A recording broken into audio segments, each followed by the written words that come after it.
7:38, estamos de vuelta con más en Primera Página. Recibimos en el estudio a nuestro próximo invitado de la mañana de hoy. Se trata de Rafael Quiroz, economista petrolero, con quien vamos a estar conversando sobre temas destacados de la agenda nacional e internacional en materia energética. Bienvenido, doctor Quiroz, ¿cómo está? Gracias. Muy buenos días. Enrique, muy amable, gracias. Buenos Por días. cierto que hoy se cumplen 151 años, ¿no?, de la aparición por primera vez del petróleo en Venezuela, justamente en su estado, en el estado de Táchira. ¿Qué comentarios puede hacer sobre esto? Sí, cómo no.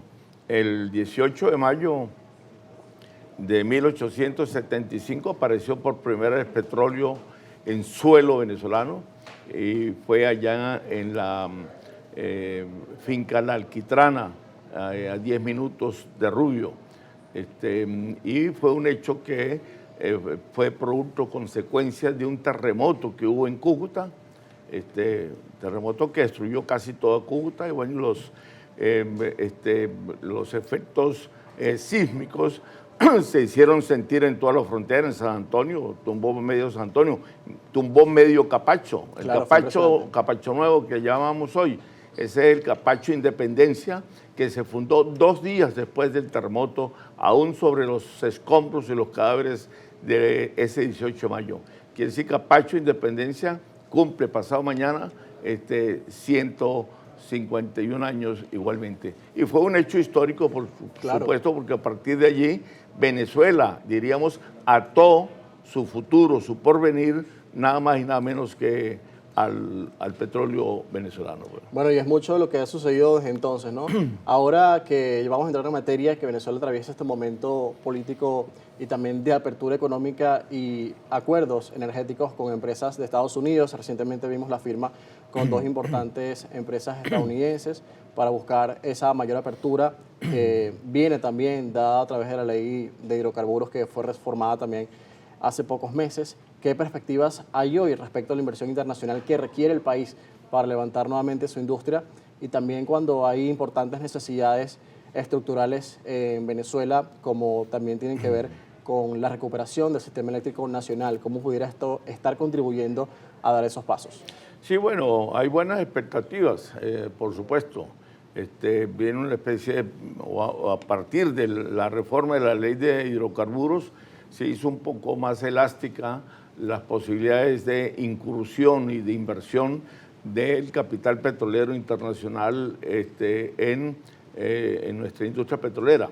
Lo que pasa es que, desde luego, las expectativas han sido mucho más grandes que las realidades. En Venezuela todavía no tenemos un país con estabilidad política y con estabilidad económica, que son 2 de las condiciones principales que piden las transnacionales para poder venir a invertir en nuestro país. Estamos en un proceso de transición democrática, si podríamos llamarlo así. Se ha estado manejando bien la situación venezolana a partir del 3 de enero hacia acá. Y bueno, eso ha dado señales interesantes y positivas. Las empresas transnacionales o norteamericanas que han llegado básicamente han sido las de servicios. Es decir, no se trata de empresas de explotación propiamente o de producción petrolera, sino de servicios y mantenimiento. Hay 3 empresas que se destacan allí, que es la Chevron, que es la que todos conocemos ampliamente. Esa está produciendo 249,000 barriles diarios. No ha subido, de enero acá ha subido solamente 12,000 barriles, porque no están haciendo ninguna inversión. Ellas lo dijeron, o por lo menos el CEO de Chevron dijo que no iban a hacer inversión por este año por varias razones. Y bueno, las otras 2 empresas es Repsol, que está produciendo 47,000 barriles, y Eni de Italia. Repsol es de España, pero Eni de Italia, que está en una producción de 17,000 barriles. Claro. Con esto no se puede hacer, como digo yo, fiesta, ni carnavales, ni mucho menos.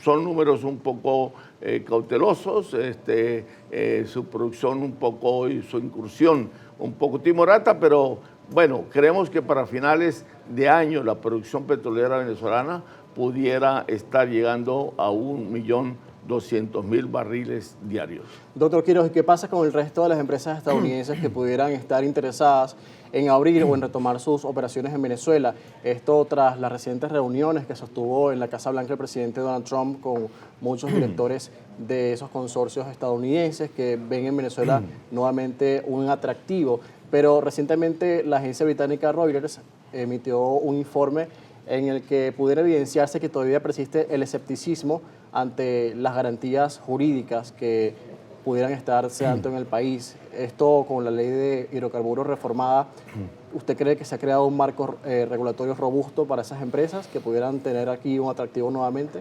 No, todavía no. Yo creo que la ley ha podido llegar mucho más allá de donde llegó. Sin embargo, reconozco que se hicieron esfuerzos interesantes. Hay 2, 3 puntos que destaca la ley y que es importante para las empresas transnacionales. Entre esa es la figura del arbitraje internacional a la hora de que haya conflictos entre PDVSA o el Estado venezolano y las empresas extranjeras.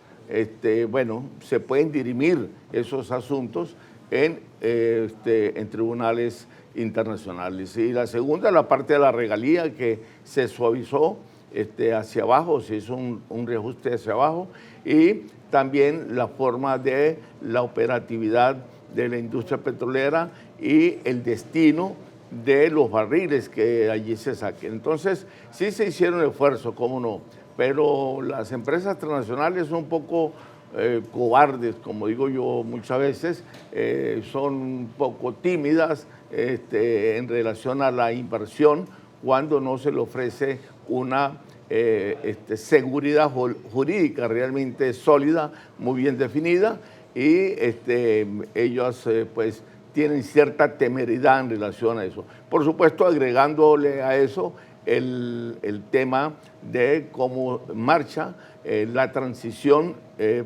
política en Venezuela. Eso es fundamental para ella, la parte de lo que llamamos la estabilidad política y la estabilidad económica, porque eso deriva en una estabilidad jurídica que, donde ellas, por supuesto, no toman ningún riesgo a la hora de la inversión. Y debe ser así porque ellas tienen oportunidades fuera de Venezuela, en múltiples partes, porque por todas partes está saliendo petróleo. Entonces, ellas tienen oportunidades mejores que la de Venezuela, si no se le ofrece, por supuesto, un territorio bien abonado y un territorio donde ellas puedan trabajar con cierta libertad, sí, por decirlo así, ¿no? ¿Y qué perspectivas habría entonces con las dos empresas con las que sí se llegaron a acuerdos, que son Overseas Energy Holding y también Overseas Oil Company? Crossover Energy Holding es la otra empresa, sobre la recuperación del sistema eléctrico venezolano. Incluso ahorita hay cierta preocupación en la población por las restricciones energéticas que se han impuesto durante el día, sobre todo en el interior del país. Y bueno, está el tema nuevamente sobre la agenda que tiene que ver con la inmensa inversión que se requiere para poder recuperar la red eléctrica nacional. Claro, es fundamental, desde luego, el desempeño de estas dos empresas norteamericanas que acaban de llegar, sobre todo porque tiende a solucionar el problema eléctrico en Venezuela. El problema eléctrico en Venezuela es mucho más grave de lo que mucha gente creemos. Yo he estado hablando con expertos en el sistema eléctrico venezolano y es fundamental, yo diría que es indispensable que se solucione el problema eléctrico en Venezuela. Sin solución del problema eléctrico no hay posibilidades de producción petrolera.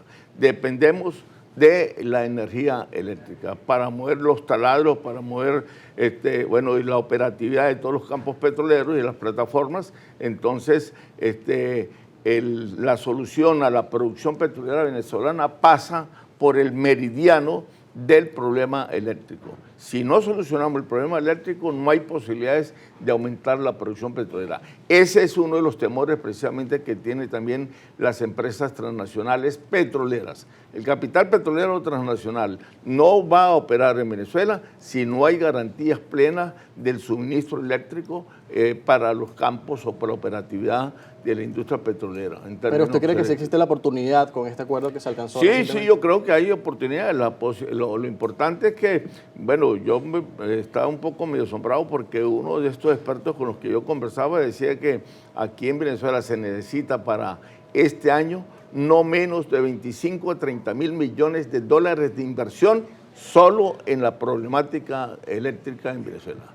Entonces, repito, si no hay electricidad, no hay operatividad en las plantas de petróleo, de producción de petróleo. Sí, vamos a hacer una pausa. Estamos conversando esta mañana con Rafael Quiroz, economista petrolero, que nos acompaña en el estudio para abordar temas de interés nacional y también internacional. Envíen sus comentarios a través de nuestro canal en Telegram, primera página GB, también para leerlos más adelante. 7:49 minutos, al regreso continuamos nuestra entrevista el día de hoy. 7:52 minutos, continuamos nuestra conversación esta mañana con Rafael Quiroz, economista petrolero. Justamente estábamos conversando, doctor Quiroz, en la parte anterior sobre esta relación entre Venezuela y Estados Unidos, que se ha afianzado justamente después de los hechos del 3 de enero. Se habla hoy de una alianza energética muy importante para los dos países, que ahora son socios y están fortaleciendo sus vínculos. Ahora, también el presidente Donald Trump en varias oportunidades ha elogiado su relación con Venezuela, con las actuales autoridades, y también ha dicho que Venezuela ha enviado más de 100 millones de barriles a Estados Unidos. En el marco de esto, de lo que pueden ser las ganancias que trae ese intercambio de crudo importante, ¿quién administra en este momento justamente esas ganancias para el país? ¿Y por qué una parte de la población todavía siente que no hay mejoras en los aspectos económicos, a pesar de que sí existe ese vínculo importante energético y económico entre Venezuela y Estados Unidos? Sí, bueno, no van a haber cambios importantes en lo económico ni ahora ni a corto plazo tampoco. Yo creo que lo que puede reflejarse en materia económica, aguas abajo, por decirlo así, de la industria petrolera, puede sentirse favorablemente a partir de enero. Operar la industria petrolera y operar la operatividad y la producción petrolera no es fácil ni es rápido. Tampoco las inversiones ni las empresas petroleras vienen tan rápido ni tan ligeras. Ellas hacen sus estudios, se toman su tiempo y, como digo yo, pues producir petróleo no es tan fácil como producir, qué sé yo, sembrar tomate o cualquier otro producto agrícola venezolano. Es más lento. La producción petrolera y la inversión son muy cautelosas, sobre todo la última. Y bueno, yo creo que la relación nuestra con Estados Unidos, más allá de lo que podríamos llamar como tutelaje en cuanto a la parte petrolera o de finanzas, se ha estado manejando bien. Yo creo que la presidenta encargada, Delcy Rodríguez, lo ha estado haciendo acertadamente, con mucha prudencia, con mucha cautela, y ha estado haciendo algunos ajustes. Seguramente muchos venezolanos nos gustaría que pusiera un poco más de acelerador en ese aspecto, pero también hay que ponerse, por supuesto, en el pellejo de ella, de que tiene una gran responsabilidad sobre sus hombros y, bueno, considero que una mujer capacitada en estos momentos y que... Desde su punto de vista, ¿qué cambios pudieran verse más rápido? Los cambios podría ser en cuanto a lo más importante es en cuanto a la definición de lo que podríamos llamar la política monetaria venezolana. Pero el problema es que la política monetaria venezolana va a estar a expensas un poco en cuanto a cómo se arregle el problema de la producción petrolera, es decir, de nuestros ingresos en términos de divisas, y eso va a ser fundamental. Entonces, hay una especie de un nudo gordiano, diría yo, en esta relación con Estados Unidos, porque la producción petrolera va a estar sometida mucho a lo que Estados Unidos pueda establecer con nosotros. Ahorita hay una cuenta en fideicomiso que se abrió en la Reserva Federal. Se trajo el dinero que había en Qatar y se abrió en la Reserva Federal. Y bueno, hay una especie de tutelaje, sin duda alguna hay que aceptarlo, pero yo creo que es un tutelaje que nos podría llevar por buenos caminos para ya finales de año, ¿no? ¿Cree que usted...? En la medida en que Venezuela, por supuesto, pueda regular su producción petrolera. Claro, muy importante, ¿no? Sí, sí, sí. Ahora, pero esto pudiera incentivar también un intercambio con otros países, con potencias emergentes que también pudieran estar interesados en petróleo venezolano, bajo la condición, evidentemente, de que la industria y la producción se recupere, ¿no? Sí, claro. De hecho, lo está. Ahorita el primer país de envío para envíos petroleros venezolanos, de acuerdo a las cifras del viernes pasado, de hace 2 días, en cuanto a producción y exportación, es la India y no es Estados Unidos. A la India nosotros el viernes pasado cerró en 425,000 barriles diarios a la India. Estados Unidos en segundo lugar en 293,000 barriles y tercero fue a España con 115,000. No recuerdo si había un cuarto país, pero en todo caso, en la India ahorita nosotros tenemos un buen intercambio comercial en la parte petrolera y bueno, la India estamos hablando del segundo o tercer país más consumidor de petróleo en el mundo. Correcto. ¿Y qué pasa, por ejemplo, con China ante nuevamente ese liderazgo que Estados Unidos busca tener, sobre todo en nuestra región, sus políticas destinadas a América Latina, Venezuela y otros actores importantes acá en América Latina? ¿Esto busca aislar un poco a China y la influencia que ha tenido en estos años? Sí, sin duda. Bueno, la direccionalidad que tiene el presidente Trump en relación al problema del estrecho Hormuz, ahí va envuelto China. Claro, China. Estados Unidos sabe que golpea a China en la medida en que se mantenga el estrecho Hormuz cerrado. Ya vamos a hablar de eso. Por allí pasa el 80% Claro. del petróleo que se envía un paso a China. muy estratégico.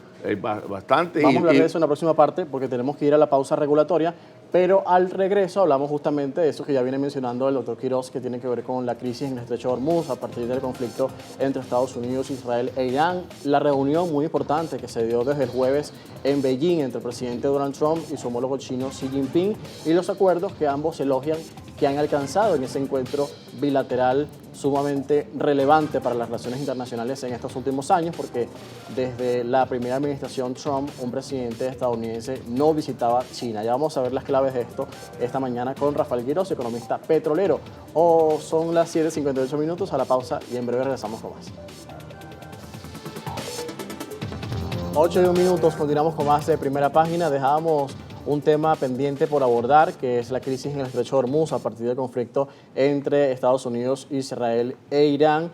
Justamente esto ha trascendido durante el mes de febrero, el último día del mes de febrero, cuando iniciaron los ataques conjuntos entre Estados Unidos e Israel y se ha desatado una crisis muy preocupante para el mercado de los hidrocarburos, que es el cierre del estrecho de Hormuz, que Irán controlaba de facto, y también luego el bloqueo naval estadounidense sobre ese mismo paso estratégico. ¿Cómo usted ve la situación el día de hoy?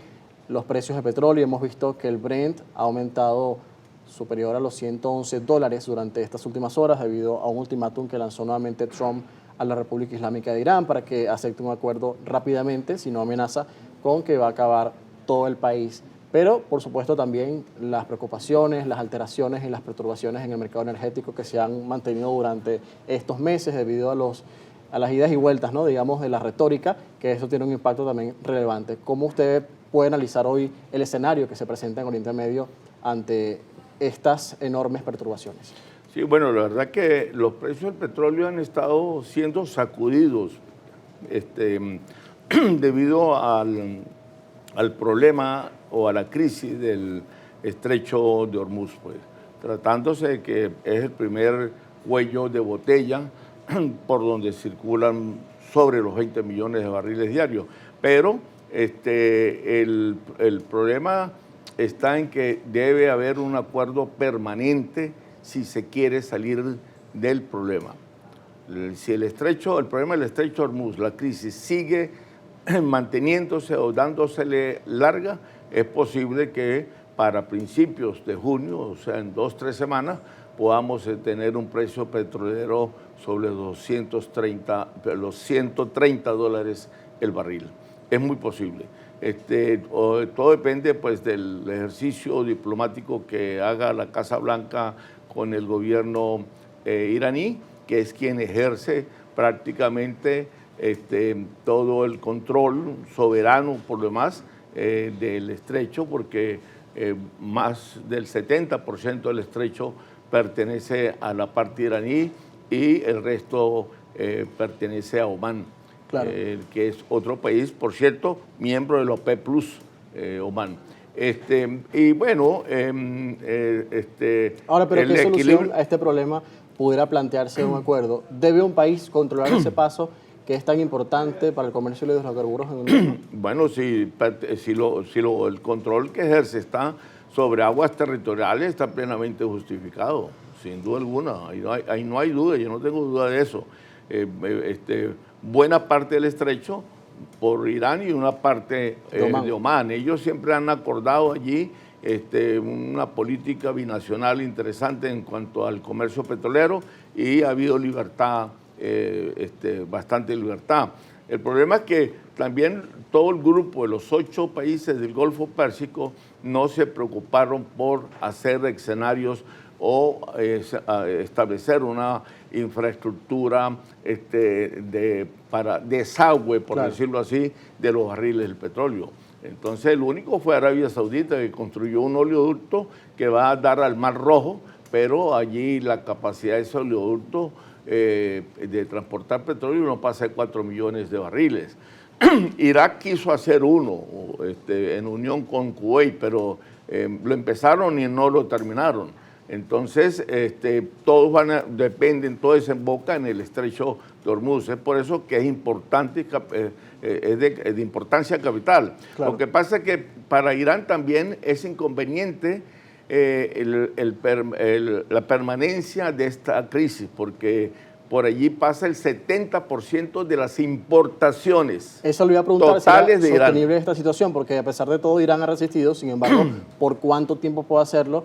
Y si no, es autoperjudicial, ¿no? Esa crisis. Pero por supuesto, es darse, como dicen popularmente, un tiro en el pie, pues, porque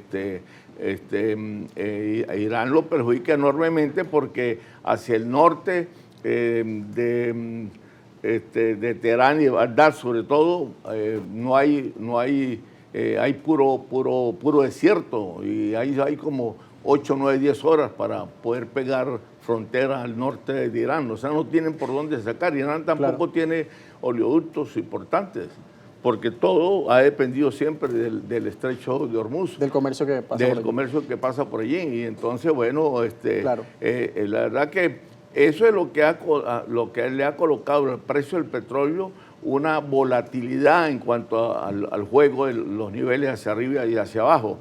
Y agrega, por supuesto, una variante importante, que es el término o la variable de la geopolítica del petróleo. Sí, porque decíamos en la parte anterior que esto pudiera estar apuntando a China, que también se beneficia mucho de ese paso, y eso se planteó justamente en la reunión que sostuvieron tanto Trump como Xi Jinping el pasado fin de semana. Se abordó este tema como relevante ante la crisis que hay en el estrecho de Hormuz y también la posible mediación de China para que ayude a desbloquear el estrecho que, por supuesto, está trancando el juego en este momento. Así es, y en ese sentido, Estados Unidos hizo cierta comprensión, esta elasticidad para la reunión que iba a tener con Xi Jinping en Pekín, que fue que permitió el paso de algunos tanqueros que llevan petróleo a China en los 10, 12 últimos días, como una especie de señal de ablandamiento en cuanto a relaciones se refiere.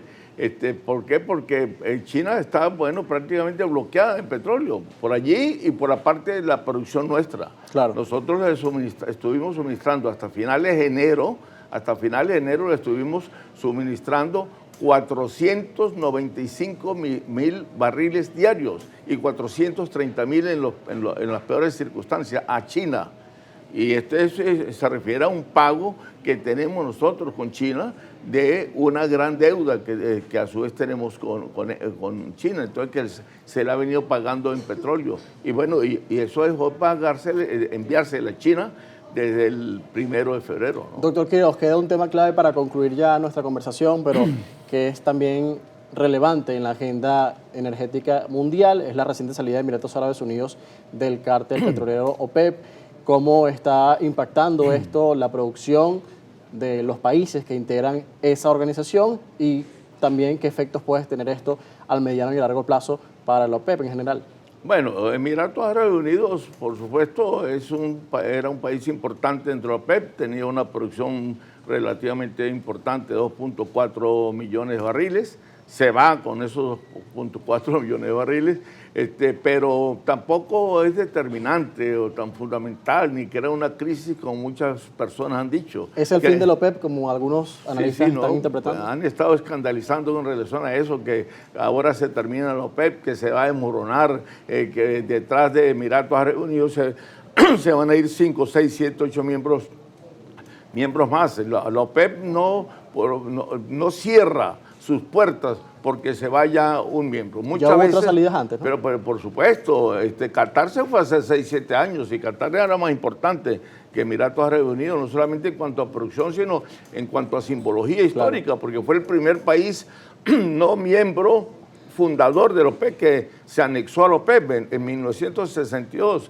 Emiratos Árabes se anexa en 1977.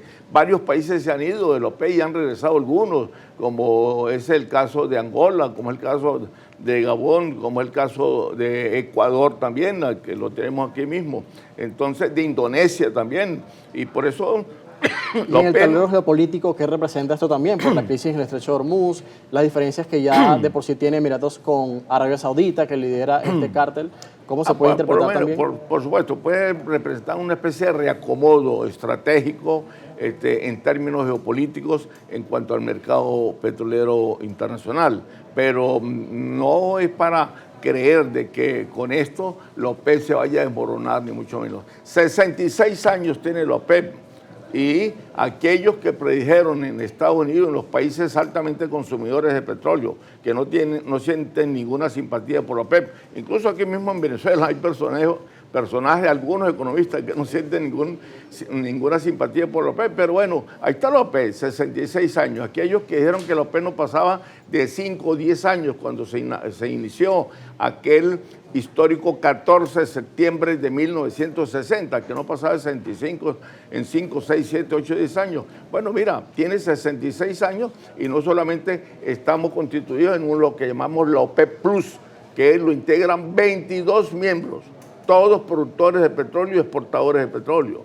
Entonces, la OPEP está más vigente que nunca y no por una ida o 2 idas o 3 idas de sus miembros, la OPEP va a dejar de existir o va a perder su vigencia capital que tiene que seguir aportando en el mercado mundial de los hidrocarburos. Bueno, muchísimas gracias, doctor Quiroz, por acompañarnos esta mañana aquí en Primera Página para analizar el panorama nacional e internacional que ha estado bastante convulsionado en estos últimos meses y bueno, son temas muy relevantes para la agenda del mundo. Son las 8:11, despedimos nuestra entrevista, estuvimos conversando con el doctor Rafael Quiroz, economista petrolero, el día de hoy aquí en Primera Página. A la pausa y al regreso, deportes.